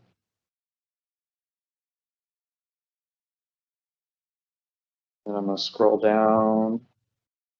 And it's going to be right here on the left-hand side underneath the Retirement Specialist portion. It says Retirement Handbook, the Good Slide, the 3.6, right? That's right. I think that's right. And then when you click on it, you have the whole packet, and you can download it to your computer or to your phone, or you can print it out yourself at home. Or like Kim said, if you want it mailed to you, we can arrange for that as well.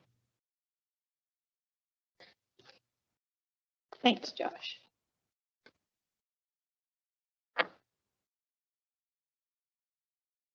So,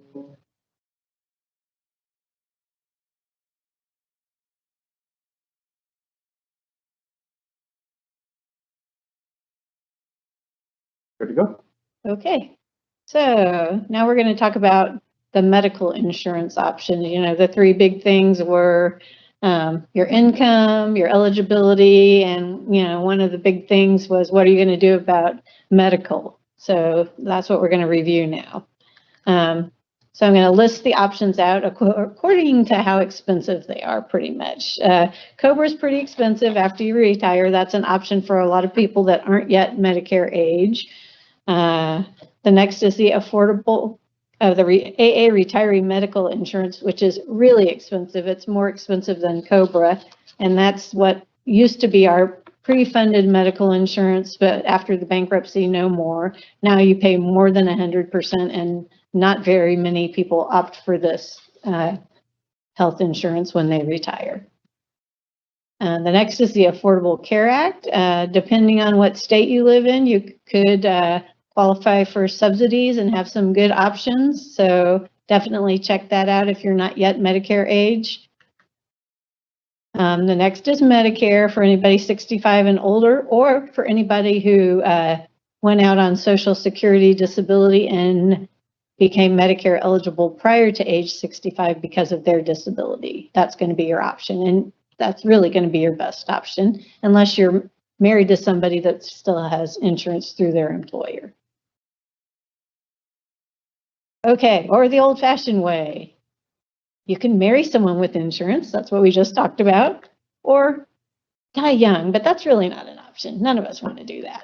We got too many things to do. Okay, so COBRA, we mentioned that as being pretty expensive, but sometimes it's the best option for people. And what COBRA is the way, it's a government regulation that enables you to continue your health coverage, the same coverage that you had as an active employee, without having to re-establish your deductibles. The participant pays the full cost plus a 2% admin fee. The coverage can last up to 18 months. If you become disabled and eligible for Social Security disability, you are able to sometimes extend that up to 29 months. And it must be taken in the first 60 days of leaving the company, and it's a one-shot deal. So if you don't take it during that eligibility window, they're not going to offer it to you again. All right, so a little more about COBRA. COBRA can include medical, dental, vision, and flex spending, and you can mix and match. So say you're Medicare eligible, you can take the dental and vision, but not the medical because you're on Medicare. So a lot of people do. Most people keep the dental via COBRA for as long as they can. Also, flex spending is not really a good option with COBRA, and we'll talk about why that is a little bit later in the presentation, but you can continue it if that's what works for you. So once your coverage begins, it's retroactive to the date that you leave American Airlines. So normally it's gonna, if they're gonna mail you a packet, and they can do that, it takes about, sometimes up to 2 weeks for them to even get the packet in the mail. But when you retire, normally about 48 hours or so after you retire, you're going to be able to go into the benefits section of the retiree's website, and you'll see a little message that says, click here to complete your COBRA elections. So that's usually the quickest and easiest way to sign up for retirement, for COBRA once you retire. So the payments need to be on time. You don't want to be late, or you can be dropped from coverage. So it's a good idea. A lot of people set up a direct debit for their COBRA payments. Okay, another little bit of info about COBRA and Medicare. When it comes to COBRA and Medicare, COBRA is not considered to be creditable coverage for Medicare. So if you're eligible for Medicare, Medicare is really your option when it comes to medical insurance. If you try to use the COBRA and sign up for Medicare later, you're going to be penalized for Medicare late enrollment. So once you're eligible for Medicare, COBRA medical is not really normally the best option for you. COBRA is always secondary to Medicare. Did I miss one? I guess not. Just remember, if you're eligible for Medicare, COBRA is always secondary to Medicare. All right, so AA retiree medical insurance. That's that really expensive insurance that we talked about. You're eligible for this if you retire between the ages of, well, you have to be eligible for the 65-point plan, and you have to be between the ages of 55 and 65 at the time of your retirement. The participant pays the full cost. and the price is uncapped. It varies, it changes a lot from year to year. So it's unstable, and that's not always what you want when you're on a fixed income as a retiree. So how much does it cost? We're going to give you some examples.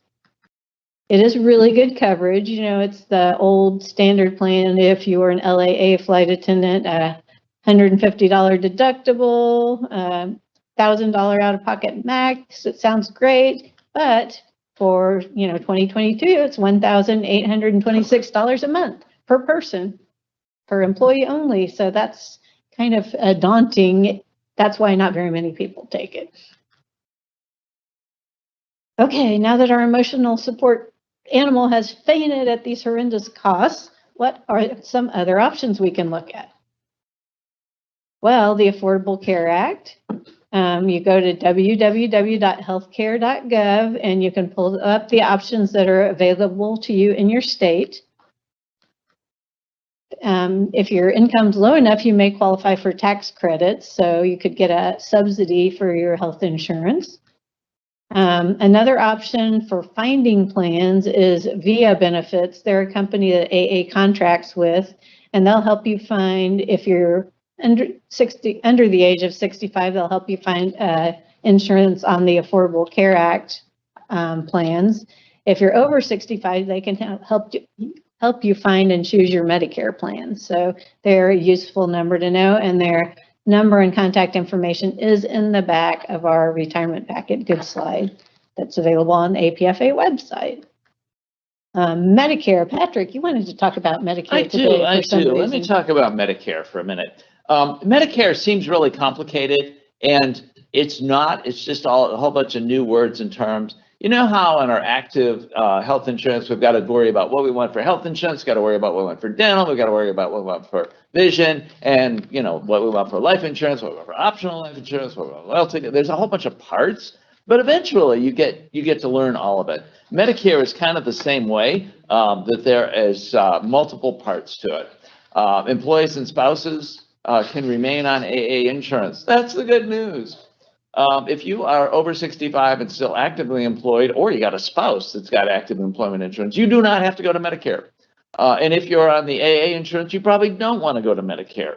That the AA insurance tends to be better and cheaper. For most people, it seems staying on Medicare is a good plan. I don't care what your sister says, you don't have to go to Medicare. If she insists, we'll give you the reference on the Social Security website that says you don't.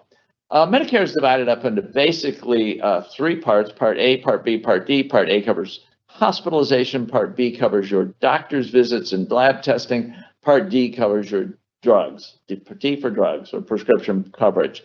However, it is and for these, not for Part A, because you've been paying for that your whole life, working career, but for Part B and D, if you don't enroll in time, they will charge you a late enrollment fee. Why would they do that? Because us old folks are sneaky. We'll say, I'm not going to pay that monthly fee. I don't need drugs yet. So yeah, we don't. And then like 10 years down the road, oh, hey, I finally need some cardio. I'll sign up for Part D. Well, that's not how insurance is supposed to work. Insurance is supposed to work is you pay for all those months you don't need it so that money can pay for others so that it's there when you need it. Because I need it. I need it, yeah. So, yeah. Well, what happened? You just said I don't have to go. What if I'm like 70 and retiring? I haven't been on Medicare. They're going to charge me a fee. No, they're not.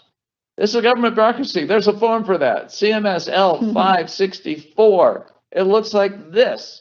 And it reminds me of all the world of that FMLA request form. You fill out the top, send it in, they fill out the bottom, just like that. You fill out the top, send it in to American, they'll fill out the bottom. And I believe they send it back to you now, and you take it down to, or send it off to Medicare, and they will waive all of those late enrollment premiums. Right. So you can fax it to them, and we'll give you the fax number. I don't have it right in front of me now, but it's in our packet. It's in our packet. And so that's usually the best way and easiest for a lot of people. And if you don't have a fax machine, you can go to Kinko's or Office Depot or something and fax it from there. If you're a little bit more savvy on the computer, you can upload that form from JetNet. So it's on JetNet. You can fill it out and upload it on JetNet. And some people do that. So faxing or uploading, you can mail it, but And we, you know, the address is on JetNet, and we have the address as well in our packet, but it's less successful, it seems, and it's a lot slower. So, and then once they fill it out, they snail mail it back to you. They're not going to fax it or anything like that. They're going to snail mail it back to you. So, and if you're quite a bit older than 65, make sure, or your spouses, make sure that you put down the dates of birth. It's always a good idea to remind them, because they have to fill it out showing that you've had continuous coverage since you or your spouse turned 65. Yes. So you pick your A, B, D, and you go into the hospital. It's $1 million. Medicare covers 80%. Oh, wait a minute. What about my out-of-pocket max? There isn't one in Medicare. So you're going to be on the hook for $200,000 because that's your 20%. So none of us can do that, or if it is, you're not a flight attendant, but none of us can do that. So we get a fourth Medicare thing called the Medigap plan. And the Medigap plan will cover the 20% you have to pay. There are 10 different Medigap plans available. At some point, they finally said, okay, this chaos and all these Medigap plans, we're going to define 10 different plans. There's a chart in the good slide showing you those 10 different plans available, and they all offer slightly different coverage. For instance, one of the plans covers out-of-country travel. So if you think you're going to be traveling out of the country, you might want to look at a Medigap plan that covers those out-of-country travel. So you want to look at the plan that works best for you. The one that works best for your neighbor may not be the one that works best for you.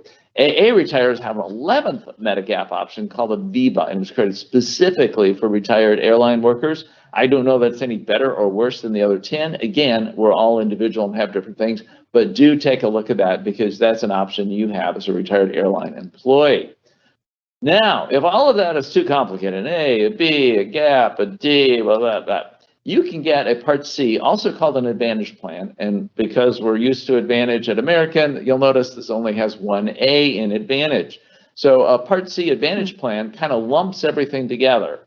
And that's where you hear all of the ads on television. Buy our Sunrise plan. Why is it sunset? I'm old. But anyway, buy our Sunrise plan. And if you do that, we'll bribe you to do it by giving you a Silver Sneakers membership, or giving you dental. Ooh, that's an idea. Or giving you the, yeah. So it works for some people. It does not work for others. It's kind of an HMO kind of thing, because you have to go to the doctors in their network. I've had both wonderful and horrible experiences with HMOs. So, you know, you kind of have to look at, well, who's in their network? Is the doctor I've been seeing for 30 years in their network? You want to think about that kind of stuff. And again, what's the price going to be for me? Some of them have $0 as your copay, and some of them have $400 or $500 as your copay. So you'll want to find out what works for you. It's an option. Just make sure you know that you are getting into a limited network provider. That's when I would reach out to one of these Medicare advisors, like the VIA benefits that Kim referenced earlier in our listed in our packet. Or go to Medicare.gov. They actually have a pretty good chart on there about what the Advantage plans do and do not cover. The other one is AARP. Because they sell Advantage plans, and I'm just a suspicious old coot, I'm not sure they're giving me 100% unbiased advice, but it seems to be fairly good. So, yeah. What else do I need to research, Kim? Okay, so there's a lot of odds and ends that we still need to cover, you know, towards the end of our presentation. So these are the things, additional things you need to research if you're thinking about retiring. Life events, optional insurance, such as your, you know, life insurance, your pet insurance, and so on. Dental insurance, that's a biggie. Flexible spending accounts, how does that work when I retire? So first, we're going to talk about life events. It's important to remember that your retirement is your spouse or partner's life event. So if you're retiring and your spouse still has coverage through their employer, your retirement date is the beginning of the life event period for them to add you to their coverage. So they have 30 days, sometimes 60 days, depending on the employer, to file a life event and add you to their coverage. So just keep that in mind if you're planning on going on your spouse's coverage. If you're married to another AA employee, the same applies as far as the life event. it's important to remember that when you switch to their insurance, your deductible and out-of-pocket that you had under your own coverage is wiped out and you're going to be restarting. So you may have met your deductible under your coverage. If it's towards the end of the year, it might make sense to keep your own coverage through COBRA for a couple of months, and then during open enrollment, have them add you to their coverage starting at the first of the calendar year. Just depends on what's going to work best for you. Optional insurance. So these are things like MetLife, Hyatt Legal, long-term care policies, home and auto policies. All these things will continue. You can continue after your retirement. You just have to let the administrator know that you want to keep the coverage, and they will be happy to bill you directly for those things. Employee life insurance and accident insurance ends. However, the coverage can be ported or converted into a private policy within 30 days.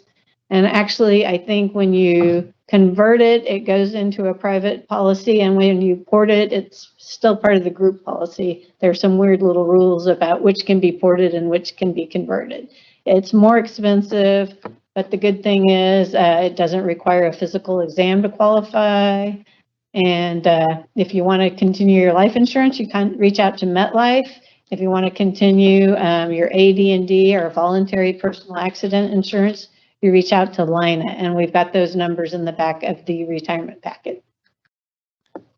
Your long-term and short-term disability coverage will end upon your retirement. However, your payments from MetLife can still continue if you're eligible, and if you're still considered disabled according to the provisions of those plans. So even though your coverage is going to end, you filed your claim before you retired, you're getting payments from MetLife disability, those can continue as long as you're still disabled and for as long as the plan says they can. All right, dental insurance. It's kind of scary that nobody wants to take care of your teeth when you're old, but we're going to talk about a few options for dental coverage. So the MetLife retiree dental insurance will be offered to you. Most people don't take it, and kind of be aware, because at the time you retire, you're going to get your COBRA packet that offers you the option to continue your active coverage, basically with COBRA. And then they're also going to offer you this retiree dental insurance. Most people take the COBRA, the active dental, for as long as they can, but don't take the retiree dental because it's not a very good benefit. It's zip code rated, high dollar, low benefit. I think it was like $100 a month for, $1,000 worth. You're paying more in a year than you get in the benefit. So not very good for the most part. Most people don't take it. But most people do, as I said, COBRA their dental benefits when they leave. AA Credit Union Dental Club does have, it's through Benefit Services of America, and it's a kind of more like a network of doctors, so it's not actual insurance, but if you join the dental club, you get, and go to one of their providers, you get discounted rates. Costco has something similar, and a lot of people use those options. Another option, dental schools. You can go and be a guinea pig. Hey, when the bleeding stops, you'll look great. Your teeth will be fabulous. But actually, they're all supervised by licensed dentists, and a lot of people say that's a really good option. Some of the Medicare supplement plans, getting with the program now finally, and the Advantage plans have begun to offer dental riders. So it's getting a little bit better, but they still need to improve that when it comes to Medicare options for dental. All right, flex spending. So what you need to know about flex spending when you're retiring. This is important. So you know how we normally say if you don't use more than most of your flex spending, I think anything over and above $500 as an active employee, you're going to lose what's over and above that if you don't spend it all by the end of the year. When you retire, this is the only time the company is going to lose out. If you spend it all, say in the first 3 months of the year, but you've only made 3 deposits into the flex spending account, the company doesn't come back and make you pay the rest of it. So you want to use all your flex spending prior to your retirement. And if, you know, it works to retire earlier in the year, hey, then they're not going to have to, you know, come back and get those deposits from you. So you use it and they lose it in this situation. So good tip to know. All right, so now it's your turn to decide. Patrick. There are a lot of moving pieces. As you can tell, we've gone through 100 or so slides here. We've talked your ear off, but you handle a flight every day, and there's thousands of moving pieces on that, and lots of personalities that really don't need to be on my airplane. But and it's nothing you can't handle. If you got this far as a flight attendant, you can do this. It's easy to deal with the pieces one at a time.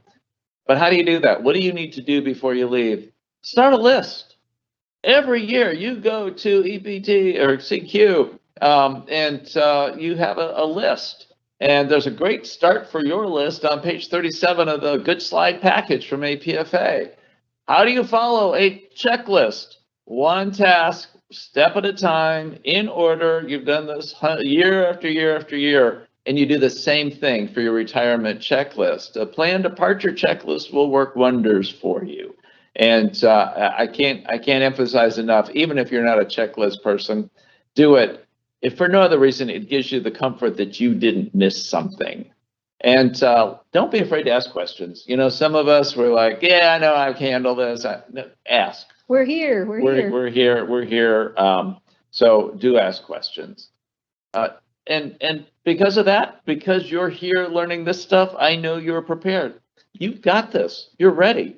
Let's go. Good slide. Questions? Right.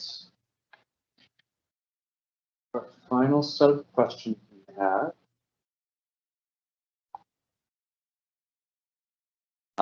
Let's roll back to, we had a few pension questions come in between that session. Does common law qualify for marriage qualification? Maybe. How's that for a good squishy answer? If you live in one of the 7 states that recognizes common law marriage, and you follow whatever hoops you have to jump through in that state to qualify. So for instance, I'm familiar with Texas. In Texas, you have to swear on an affidavit that we've lived together. We've told people we were married and we intended to be married. And you swear that out and they give you a certificate of marriage. So that works. If you live in a state that doesn't have common law marriage, nope. You could move though. Can the pensions be left to a significant other? Yes, they can. We covered that. You can leave your pension to anyone. If they're a lot younger than you, that's going to reduce your pension amount. But when you actually start your pension with the pension kit and the pension paperwork, you can leave it to anyone. The only person that can get it if you die prior to commencing your pension would be a legally married spouse. Yeah, and just one little wade into the weeds there. You can leave it to anybody, even if you have a spouse, it doesn't have to be your spouse. Again, my name is P.A.T. Stop. All right. But if you have a legally married spouse and you're going to leave it to someone else, say your sister or something, your spouse has to sign off on that because they have a legal claim to it. And there's a form in the pension kit for them to sign off on leaving it to somebody else. Where can you obtain the QDROs form? Okay, so the QDROs form can be obtained on JetNet. If you go to the Pension Service Center, click on your name, and then your pension page will come up. You know, there's a little kind of highlighted, section that says, click here for all pension forms, basically. So you can also go to my.aa.com, and the pension forms are available there as well. It's so much easier on APFA. When can the spouse start collecting the pension? When you're dead.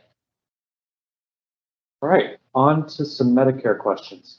How do I get form? Oh wait, I have another, because I had somebody who had a QDRO on her pension, and she was looking at her pension estimate, and if the QDRO is on file, then the ex-spouse's portion is already taken out. And what you're seeing is what you're getting, and your spouse could be taking their portion already, your former spouse, if they're entitled to that. So, and they're the right age and everything. So, that's the only situation in which they can take something before you're dead if you're divorced and there's a QDRO. How do I get the form 564 from AA completed? I think we covered that, but you can upload it. It's available on JetNet. You can upload it. You can print it off the Social Security website, and you can fax it into AA. So you can upload it on JetNet, or you can fax it or mail it to the company. This is more, so they say I faxed the form to them and also sent USPS and still waiting for 2 months. Is there a phone number to call? If on this form, I will follow up for them. I have somebody I can escalate that to if the company doesn't do their job and send it back in a timely manner. So if you've sent it in and it's taken, it's supposed to be like a 7 to 10 day turnaround. So you should. If it's been 2 months. If it's been 2 months, you need to call me and I'll email somebody at the company and we'll try and get you an expedited copy. Okay, so they should contact you then. They should contact me. 817-540-0108, extension 8490. And you may have already called or emailed because I think I saw a message about this just before I came in to do the seminar. Okay, great. Is it better to change to Medicare as soon as I turn 65 or keep our insurance until I leave the company? For most people, staying on Americans' insurance is better. Medicare is going to cost you more in most classic Medicare is clearly going to cost you more than you're paying for your American Airlines insurance. And I have never, ever, ever found something that Medicare pays for that Americans insurance does not. I have a long list of things that American insurance covers that Medicare does not. So for most people, staying on Americans insurance is going to be better both for you and your spouse. I have heard rumors, galley talk about sometimes there's an advantage plan that because they have a special discounted rate, it works better. But do your research and, if something works better for you, go it. For most people, staying on American works best. Do retirees have access to EAP benefits? That's a good question. And I'm not sure as far as the company is concerned. We'll have to look into that. I know if you called APFA and you had an EAP issue and you needed some kind of a referral, the APFA EAP reps would be happy to assist you. Okay, I'm 61 with 32 years of seniority. Is there any way to retire and still have company-sponsored healthcare prices, not COBRA, for me and my family until I reach 65? Thank you. That's easy. No. Unfortunately, there isn't, So the options that we discussed, the COBRA, Affordable Care Act, a spouse's insurance policy, if they're still working, those are going to be your best options. Also, some people get part-time jobs with like Starbucks or Costco, Trader Joe's. These are companies I've heard of that Home Depot offer pretty good benefits, and you don't necessarily have to be a full-time employee to get them. And you learn how to make a mean latte. I'm just saying. Valuable skills. That's right. If I retire at age 50, what sort of insurance will I be eligible for? The current company insurance? The current company insurance via COBRA for 18 months. That's it. And you'll be paying the full cost. What happens to the balance on your FSA account? Okay, so if you retire and you haven't, as we suggested, used up all of your FSA, then you lose that. You can COBRA, if you get down to it and you haven't been able to use up all your FSA dollars, you can COBRA your FSA. However, when you do that, you lose the tax benefit of the FSA because, when you're working, those FSA dollars go in pre-tax. And so you're, taking that out of your taxable income. If you're COBRAing your FSA, you're putting those dollars in post-tax. So you kind of lose part of the benefit. But if you elected to put a big amount of money in, the full amount, and you haven't had a chance to use it yet, you can COBRA the FSA and try and use it up as quickly as possible. Okay. Will we be able to maintain our AFLEC accounts after retirement? AFLEC is just like any of those optional insurance benefits with the company, such as your life insurance, your pet insurance, and so on, home auto insurance, yes, you can continue those. You would have to reach out directly to AFLAC and set up a direct payment arrangement. If I retire at 62, how do I know how much I would pay for COBRA? Excuse me.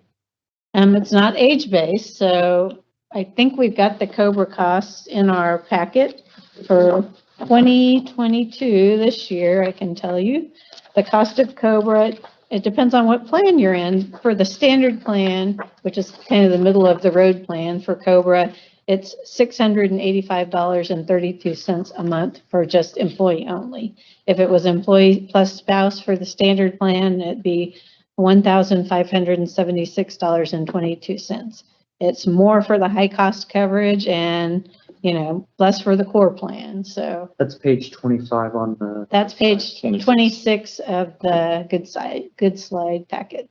I'm going to share that real quick so they can see it. While I'm doing that, the next question is Retirement Service Center contact. Yes. We had an earlier question about how you would get something in writing. They now actually have an email, which is even better than a chat script because everyone knows how to check an email. If you email retirement.services@aa.com and say, hey, am I eligible for the 65-point plan? And if not, what month will I be eligible? Then you now have in writing the company's opinion as to when you're eligible. And that's the opinion that matters. But like I say, I'm cynical and always get it in writing. All right, Kim, your phone number one more time. Phone number for the retirement specialist at APFA. Get your pens ready. Get your pens ready. It's 817-540-0108, and my extension is 8490. And for those of you who have the chat open, it's also under the public. It's under your. I published the phone in the chat as well. And the email is retirement@apfa.org. Okay. Just a couple more left. Why is it on the retirement severance we were given VUP to use for 5 years? Now, every time I go to list weeks and months in advance, we always get blacked out and are unable to utilize this benefit that was offered in the early retirement package. Well, for those of you that have done any work where you have company passes, like you're traveling back and forth, you're familiar with the phrase e-inventory, and that's pretty much where your positive space passes are coming out of, that e-inventory. And I will tell you from experience that e-inventory fluctuates, so just keep checking back regularly. It would be wonderful if we were able to say, you're able to bump a revenue passenger out of there to use your pass, but no, you're limited to the e-inventory, which is the company travel. And it goes up and down, and it depends on the route. Dallas to Phoenix, there's always 30 or 40 seats in there. Dallas to New Orleans, maybe one. So, keep checking back. We got a new medical insurance that you roll over your FSA balance since this year. So if you are under the insurance, you will not lose your FSA balance. That's the plus plan, and it's not your FSA balance. Your FSA is separate from the account that's linked to the plus plan.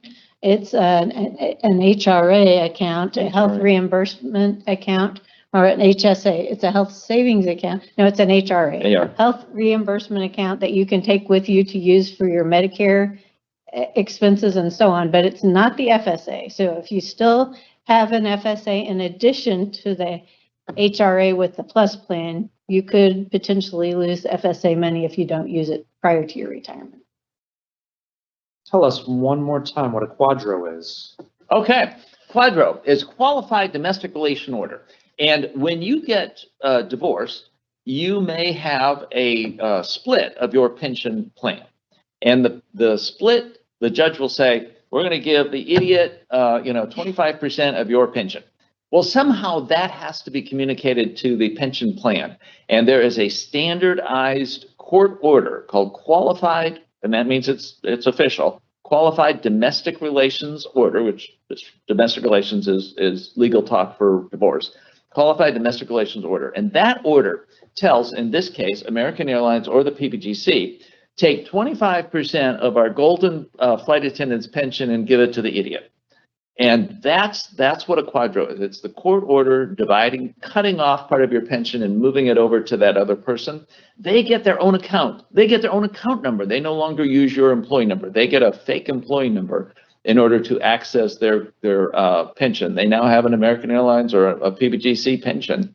They got it through the QDRO. When does your ex-spouse start drawing on your pension? It depends on what the court order said. I've seen some where they're prohibited from drawing until I start. We also have a 79-year-old flight attendant who has that QDRO and she refuses to retire, so her idiot husband can't get the pension. It also depends on their age, because if they're 40, they can't start yet because, yeah. Okay. And Kim, can you go over one more time what a divorced spouse can obtain? What a divorced spouse can obtain? Relief? I'm not sure what they're asking exactly. I think it's probably, I'm imagining The it's probably QDRO? around all of the QDRO and the. Right, so it's whatever the lawyer says they get in your divorce settlement. So if you're getting divorced, the best case scenario is, if you want all of your pension, that's excluded from what your ex-spouse would get in the divorce settlement. Now, sometimes it makes sense if your soon-to-be ex makes big bucks and you want half of what they're getting, then you can say, hey, I'm happy to give you half of my measly pension that's been reduced by bankruptcy if I can get half of what you're getting. So it all depends on your divorce strategy, and what you're willing to give up and what they're willing to give up. So, right, Mr. Attorney? That's right. And it's probably not part of the question, but if you are divorced and haven't remarried, or haven't remarried before age 60, you also may have a claim on your ex's Social Security as well. So you'll want to check with the Social Security advisor. You get the greater of, you don't get both. But that may, depending on how much you made versus how much your ex made, you may be better off filing on the idiot's Social Security. Okay, great. Our last question of the session. Regarding the share pension, can you change options after you've started, or you have to select the option at your retirement? And how they calculate the total amount that you will receive in order to split with someone else? The short answer is no. You can't change your options, because remember, they're calculating out how are we going to cut up this big pile of money, and they do that calculation, and you start taking shares, and I say, oh, I'm going to change my mind. Well, now the calculation doesn't work anymore. So you're absolutely prohibited from making changes once you start drawing on it. You start drawing on it. You did joint and survivor with your spouse. You discover you don't love each other anymore. They still have a claim on it. You can't change it. And yeah, a 32-year-old pool boy is not getting the pension. Darn. Guess I won't change my profession to pool boy then. There you go. All right. Well, thank you all so much for being on today. And thank you both for providing this session to everyone. You both have so much knowledge, and I learn a lot more every time. You learn all our jokes for sure. I still laugh at most of them. We appreciate it. One more time, how can they contact you guys to get assistance? So they can call the retirement department at APFA, 817-540-0108, extension 8490, or they can email retirement@apfa.org. Okay, great. And then the retirement good slide packet is on the APFA website. Correct. On the retirement page, we highly encourage everyone to download it or print it out and go through that list. Once again, thank you all for being on today. We really appreciate you spending part of your day with us, and have a great afternoon. Thank you, everybody. Bye.